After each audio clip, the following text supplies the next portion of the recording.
So, good evening, good morning, anong oras ninyong napapanood 'tong, video na 'to at nagpapaumanhin na kaagad ako habang nagre-record ako kasi medyo masama ang aking pakiramdam at masakit yung aking lalamunan at, pipilitin ko lang makapag-discuss dito sa panibago nating video. Kasi nung nakaraan may nag-message dun sa bagong upload ko na tungkol sa ating ano ba yung gusto nating gawin ngayong New Year sa pagba-vlog. So may nag-ano dun, may nag-comment dun, hindi ko lang alam kung binura. Nabasa ko kasi, na-screenshot ko alam ko pero hindi ko na mahanap kung saan ko na-i-save yung screenshot. Na tinatanong niya saan ba talaga daw pwede dumaan yung mga three wheels, ay yung three-wheeled vehicles kung tawagin.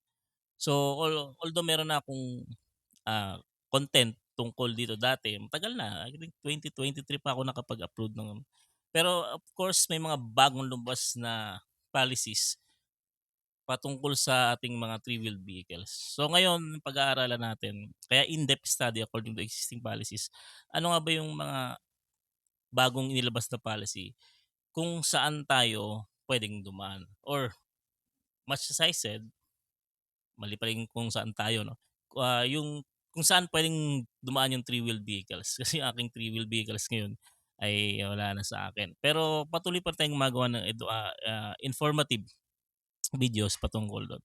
So, wag natin patagalin, medyo magiging mahaba 'tong video na 'to kasi maraming policies yung di-discuss natin. Eto sila. So, meron tayong tinatawag na DILG Memo 2007-1, DILG Memo 2020-036, DILG Memo 2023-195, LTO Memo 2020-2227, kulang ng 2. Yan, i-discuss din natin 'yan. At MMDA Regulation Number 20-002 Series of 2024 at yung ipahapyawan na natin yung gumugulo ngayon na House Bill 2133 galing kay Representative Jennifer Lagbas. So inayos ko lang kasi baka pulaan tayo. Yan, LTO Memo 2020-2227. Medyo masakit talaga yung lalamunan ko. Pero sige, discuss natin 'to at, tiyagain niyo lang para may idea kayo at hindi kayo nagiging, parang walang alam pagdating sa kalsada tapos mako-caught in the, ah, road kayo. Tapos siyempre ano, kung hindi niyo alam yung mga policies na ito baka madali nga kayo. So unahin natin yung DILG Memo 2007-02, 01 rather. Ang subject ng memo na 'to is basic considerations in the preparation of city or municipal tricycle and pedicab franchise and regulatory ordinance, or code. So, naglalaman ito ng, DILG memo sa mga LGU kasi sila ang nagbibigay ng prangkisa at, regulation sa gamit ng tricycle and pedicab when it comes to public transportation. So doon sa section 2-1, definition of tricycle. Dito dinefine nila ang tricycle. Bakit nagsimula tayo dito? Ito kasi ang magiging basis ng mga susunod na memorandum na babasahin natin ng DILG. So sa section 2-1, a motor vehicle composed of tricycle fitted with a single wheel sidecar or a motorcycle with a two-wheel cab operated to render transport services to the general public. Um, Doon sa isang naging video ko pinaliwanag ko anong itsura nito, motor vehicle kasi motorcycle, ah, fitted with a single wheel sidecar, ayan. So, and a motorcycle, with a two-wheel cab operated to render transport. Ano 'to, sikat 'to sa bandang Mindanao, yung parang yung tricycle ay yung motor nasa gitna tapos naka-cab, may dalawang gulong. So, apat na gulong lumalabas siya pero iba ang pagkaka-design. So, operated to render transport services to general public. Yun yung definition ng tricycle dito sa 2007-01 na magiging basis ng mga susunod ng DILG memo. Actually, nakasulat yun sa kanilang memo mismo, yung tinatawag na, ang tawag ito, references. So, meron naman doon, section 3D, guidelines and standards. Ito ngayon yung pinatutupad ng DILG, basis nila na saan ba talaga dapat padaanin si tricycle. Ayan, for safety reasons, yun yung reason ano, for safety reasons, no tricycle or pedicab should operate on national highways utilized by four-wheel vehicles greater than importance and where normal speed exceed 40 kilometer per hour. However, the SP or the SB um, may allow if there is no alternative route. No? So, bawal talaga ang tricycle for safety reasons sa national highways. But, pwedeng payagan sila kung walang pwedeng ibang daanan. For example, doon lang talaga siya pwedeng dumaan. So, pwede siya with accordance sa LGU regulation. If not, may alternative route naman, doon sila padadaanin, wala sa national highway. Ayan. So, ito yung basis ngayon ng DILG memo sa mga susunod na memo about sa tricycle. Now, merong lumabas na DILG memo 2020-036. Ayan. Subject, prohibiting tricycles, pedicabs, and motorized pedicabs from operating on national highway. Actually, meron ng laman yung naunang memo which is 2007-01. Dito, ini-emphasize. So, sa section 2 ng memo na ito, no tricycles, pedicabs along national highway. Ayan. So, dun sa nauna, may provision pa sana, no? So, dito nilinaw nila, no, tricycles, pedicabs along national highway. Prohibition on crossing and making U-turn. Doon sa pagpo-prohibit nila ng tricycle at pedicab doon sa national highway, kahit yung pagtawid, crossing, or pag-U-turn, bawal. But on the section 3, D, sinasabi doon, portions of the national highway to be allowed used by tricycles for lack of an alternate route. Kung wala ulit alternative o walang ibang pwedeng daanan or doon lang talaga ang dadaanan, pwede siyang payagan. Subject by tawag dito, pagpayag ng LGU ulit. No? So, ibig sabihin, wala naman kasi akong, kung ikaw yung tricycle driver, wala naman kasi akong makitang alternative route eh. So, dito ako dadaan. Hindi ganon. Dapat si LGU ang magde-decide kung anong portion ng national highway yung gagamitin kung talagang walang alternative route. Yun yung nakalagay na doon sa 2007-1 na ginawang basis nitong 2020-036. Yan. Next, may lumabas na naman ulit na memo 2023-195 galing sa DILG. Ang subject, reinforcement of the prohibition on tricycles, pedicabs, and motorized pedicabs on national highway. So, nagbibigay na naman ng another memo ang DILG in reinforcement doon sa sinabing pagpuprohibit ng mga naunang memo na ginawa nila. Nakalagay ngayon sa section 4.5, as much as practicable, ensure implementation of permanent and long-term solution in plan. Such as, ina-address dito ni DILG si LGU ha. Magbigay daw ng practicable at mag-ensure ng implementation at permanent and long-term solution sa plano ng alin, such as construction of local roads or overpasses to serve as an alternative routes for tricycles and pedicabs whose regular routes will be affected by this prohibition. Pinapaalalahanan si LGU na dahil sa pagre-reinforce ng pagbabawal ng tricycle, pedicab, motorized pedicab sa national highway, magkaroon sila ng solusyon, long-term and permanent, no, na gumawa ng alternative route for the tricycles and pedicabs na maapektuhan ng prohibition ng pagbabawal nila sa highway. Ano-ano yung sinasabi ng DILG sa LG yung practical solution? Pagko-construct ng local roads or overpass to serve as alternative routes for the tricycles and pedicabs. Pursuant to Section 17 ganito, of the Local Government Code and Section 1 of the DLD Memorandum Circular number 2020-036. Yun yung binabasa natin kanina. So, sinasabi kay sinasabi ng DILG kay LGU, bigyan nyo ng solusyon kasi maapektuhan sila. Under again sa memo na ito, 2023-195, Section 4.6, in case where there are no alternative routes available as the last resort, the respective sanggunians of the LGU may consider ensuing an exemption and or are highly encouraged to enact an ordinance providing a portion of national highway, ideally the outermost lane, to be utilized as an alternative route provided that strict enforcement of road safety and regulation is primarily observed.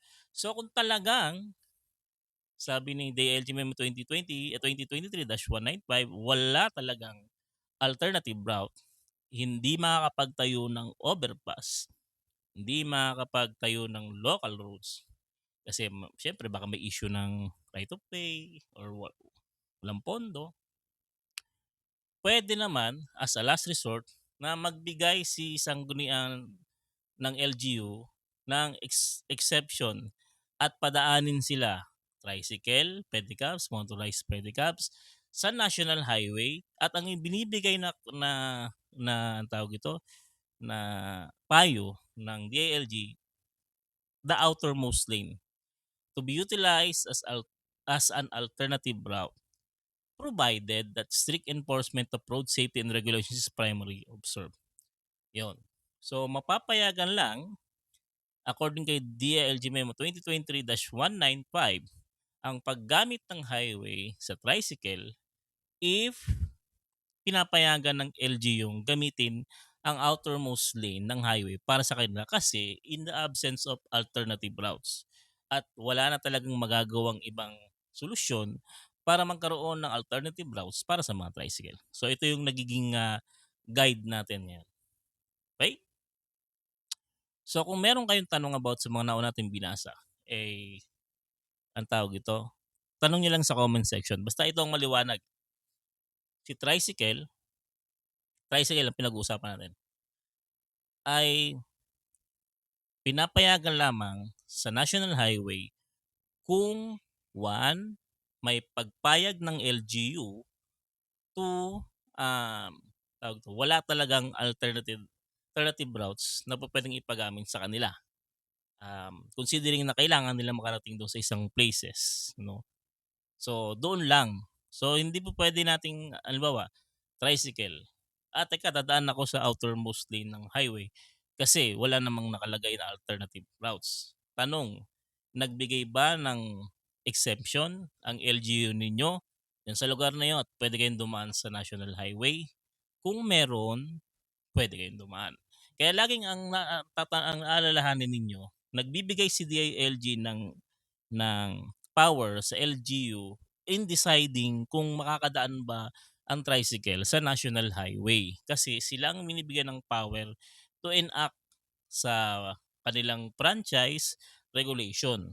Ang tanong, Kuya Dens, tricycle ang pinag-uusapan natin, ang pinag-uusapan dyan sa memo na yun.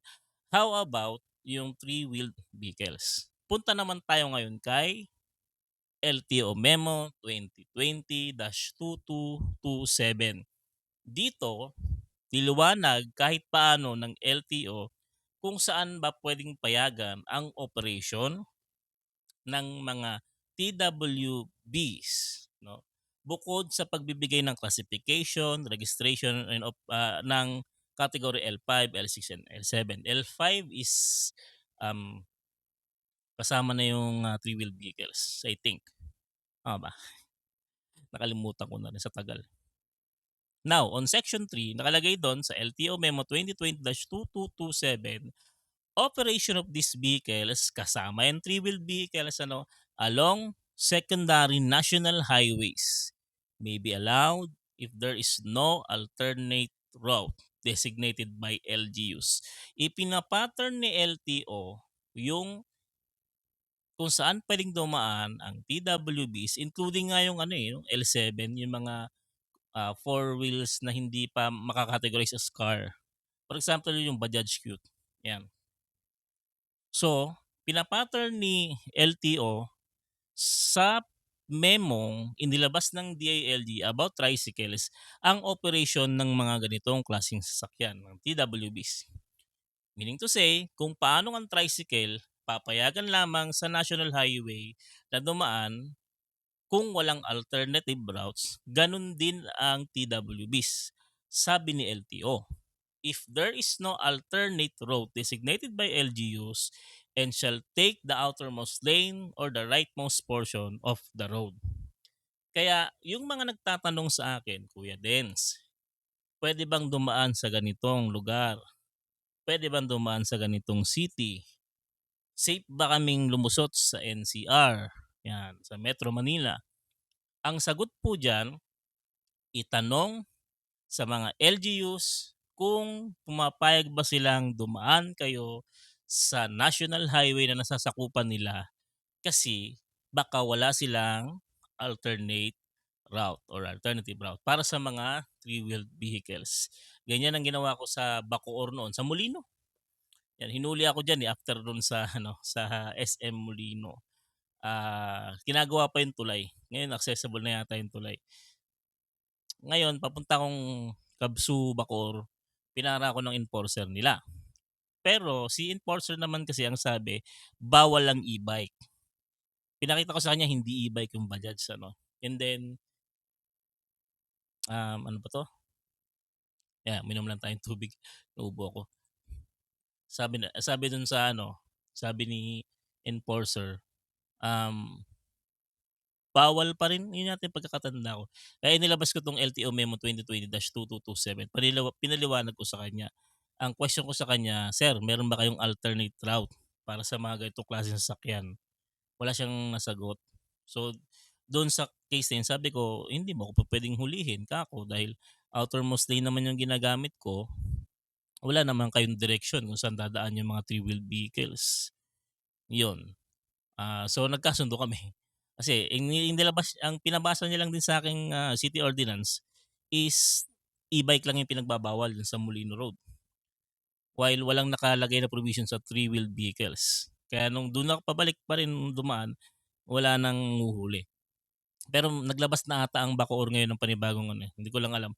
Diyan sa mga nandiyan sa area na yan, sa nanonood, feedback nyo kami.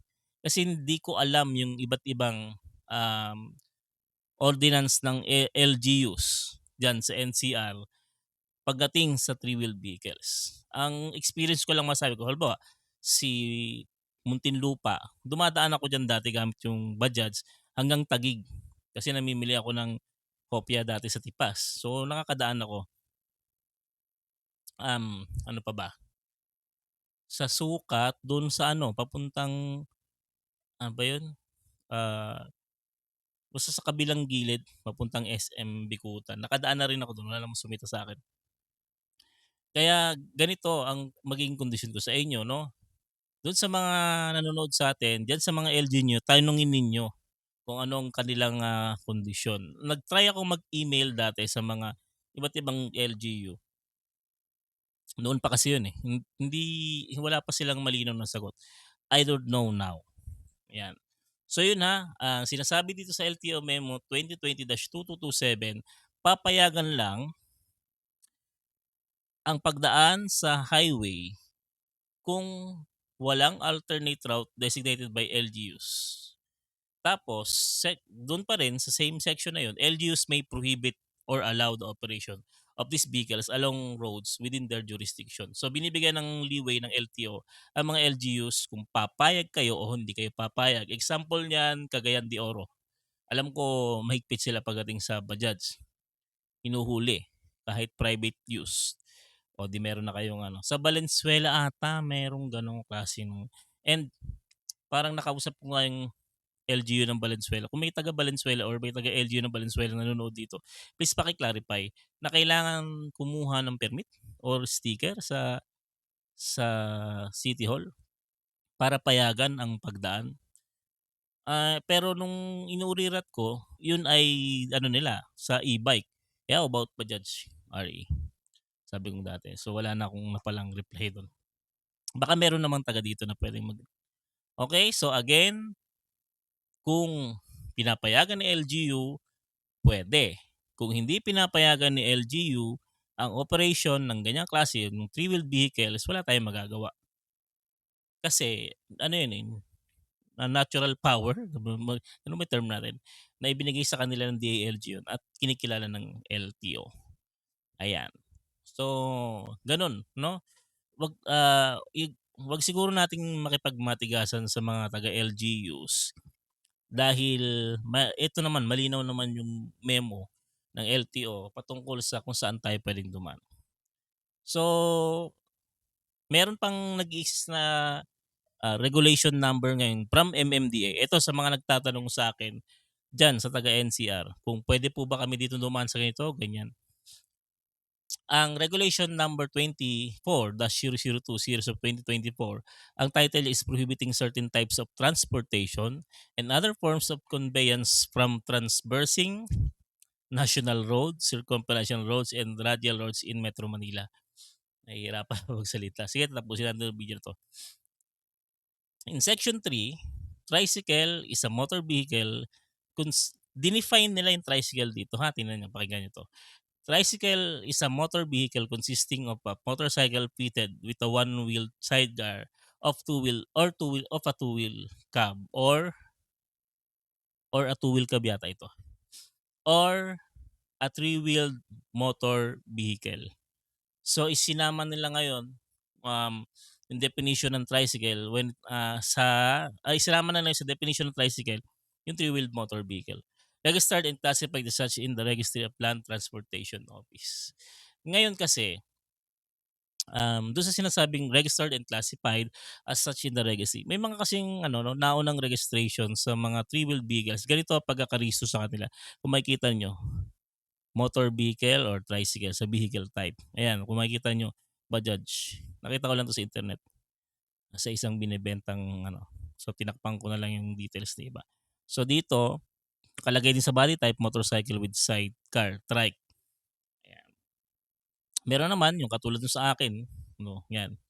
Nakalagay na sa denomination NC Light. Nasunod nyo na yung 2020-2227. Pero sa body type, trike pa rin na nakalagay. Ayan. So, pinakita ko lang yun naman. So, balik tayo dito.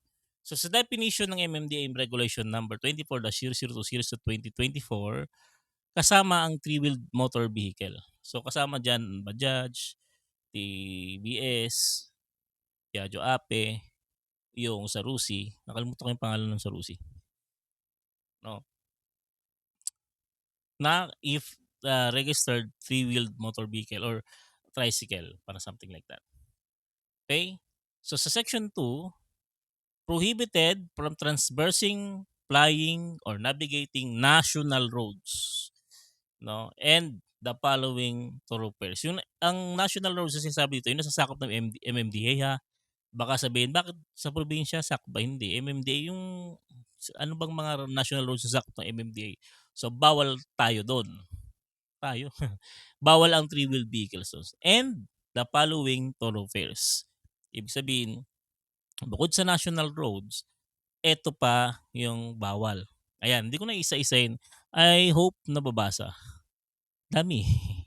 O, di isa-isahin natin. Recto Avenue, President Quirino Avenue, Araneta Avenue, EDSA, Katipunan, CP Garcia, Southeast Metro Manila Expressway, Rojas Boulevard, Taft Avenue, Osmeña Highway or South Super Highway, Shaw Boulevard, Ortigas Avenue, Magsaysay Boulevard, Aurora Boulevard, Quezon Avenue, Commonwealth Avenue, A. Bonifacio Avenue, Rizal Avenue, Delpan, Marcos Highway, MacArthur Highway. Yan, bawal. Elliptical Road, Mindanao Avenue, Marcos Highway, Boni Avenue, Espanya Boulevard, such other roads at thoroughfares as may be determined by MMDA. Yun ang mas mahaba sa listahan. Okay? So kung tingnan nyo na lang sa video kung ano ng mga kalsada yung sinasabi. So within this MMDA, pinagbabawal niya ang pagdaan ng three-wheeled vehicle sa national roads and dun sa mga nabanggit. Kaya huwag kayong dadaan dyan in the presence of MMDA. Uhulihin kayo kasi bawal. Okay?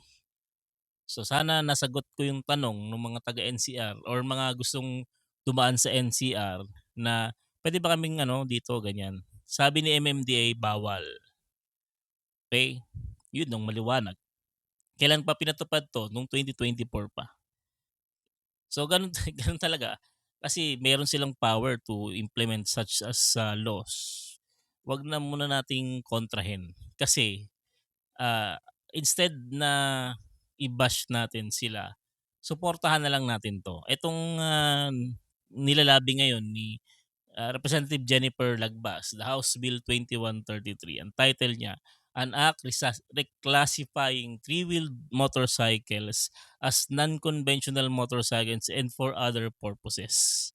Do'n kasi sa Section 2 sinasabi nitong House Bill na 'to, "To ensure that the general interest of riding public is protected, the state shall allow the regulated operation of non-conventional motorcycles on the outermost lane of primary and secondary national highways where there are no alternate routes designated by local government." Sinama na ni Representative Lagbas yung primary national highway kasi dun sa LTO memo secondary lang nakalagay dun, no? Dito sa Section 2. Sa Section 8 naman niya, where there are no alternative routes designated by the concerned local government unit in its local public transportation route plan, non-conventional motorcycles for hire, ang binabanggit dito yung for hire, shall be allowed to transverse on the outermost lane of the primary and secondary national highway. May video na ako nito. May comment din ako dito sa batas. This is a good step for us na mga enthusiasts ng three wheels. However, ang napansin ko lang doon, hindi malinaw yung distinction between a private non-conventional motorcycles at saka yung for hire. Siguro maigi kung may edit pa 'to or sa IRR 'no, kung maging batas 'to, yung implementing rules and regulation, ibukod yung saan padadaanin si TWBs na private at si TWBs na for hire 'no, para malaman lang kasi, kung dun din dadaan sa for hire, hindi baka magka-traffic-traffic. Okay. So ito suportahan natin and ipag-pray natin na maging maayos at pumasa sa Kongreso ang House Bill na 'to. I hope meron kayong nakuha sa video na ito at nasagot ko yung mga general na tanong ng ating mga nanonood, matagal lang nanonood dito sa Kuya Dens about sa three-wheeled vehicles. Ginawa ko 'tong video na ito na in-include ko na rin yung ibang memorandum para ma-trace back natin saan ba ipinattern ni LTO yung kanilang naging desisyon when it comes to 2020-2227 memo kung saan tayo padadaanin. Okay? And sa inilabas ni MMDA memo, nakita nyo kanina, ano naman makukuha nyo sa internet yung copy ng memo na yan. Basahin ninyong maigi. So, kasi meron akong, nag-aalala ako dun sa mga kapwa natin, three wheel vehicles owner na dumadaan sa NCR. Tapos sabi, may dala po kasi yung LTO Memo 2020-2227. Yan, ipaliliwanag ko sa kanila. Medyo magkakaproblema ka dun kasi unang-una, sasabihin lang sa'yo ni LGU, may power kaming ipagbawalan kayo. Sabi din dyan sa memo na yan. And of course, si MMDA ganun din. Meron kaming authority sa mga daanan 'to. Sinasabi naman diyan sa memo na puwedeng payagan, puwedeng hindi payagan. Okay. So mag-iingat lang kung, kayo ay dadaan. Ang pinakamagandang gawin, 'wag na ako ang tanungin niyo kasi hindi ko rin alam yung about sa mga LGUs kung pumapayag sila o hindi. Maigi, punta sa kanilang, LGU, magtanong, mag-email kung sasagot. And or magtanong sa mga may alam. Gawin natin 'tong halimbawa kung kayo'y taga Muntinlupa, taga Valenzuela, taga ganitong lugar na may-ari ng TWBs, um, kung saan man puwedeng page natin gawin. Kahit sa akin, ibato niyo na lang or i-comment niyo sa video na ito 'no, "Kuya Dens dito bawal po. Kuya Dens puwede po dito according sa ano." Dapat yung tamang impormasyon lang, 'wag yung fake news. Para ma-guide natin yung ating mga kapwa TWB owners na kung saan sila halimbawa from south tatawid silang north or from north tatawid silang south, ma-guide natin. at hindi sila mapahamak. This is the essence kung bakit ginagawa ko 'to, to inform. Pakitulungan na lang ako kasi hindi ko naman lahat napupuntahan yung lugar. Lalo na ngayon 'no, masyadong busy sa trabaho si Kuya Dance and baka naman mas nakakapagtanong kayo sa LGU ninyo, makapag-provide information sa'min. Nagpapasalamat na ako in advance kung makakapag-provide kayo ng information. I hope may natutunan kayo sa video na ito. Naka 30 minutes na pala ako. Salamat, salamat Kuya Dance. Hanggang sa susunod na mga videos patungkol sa three-wheeled vehicles. Salamat.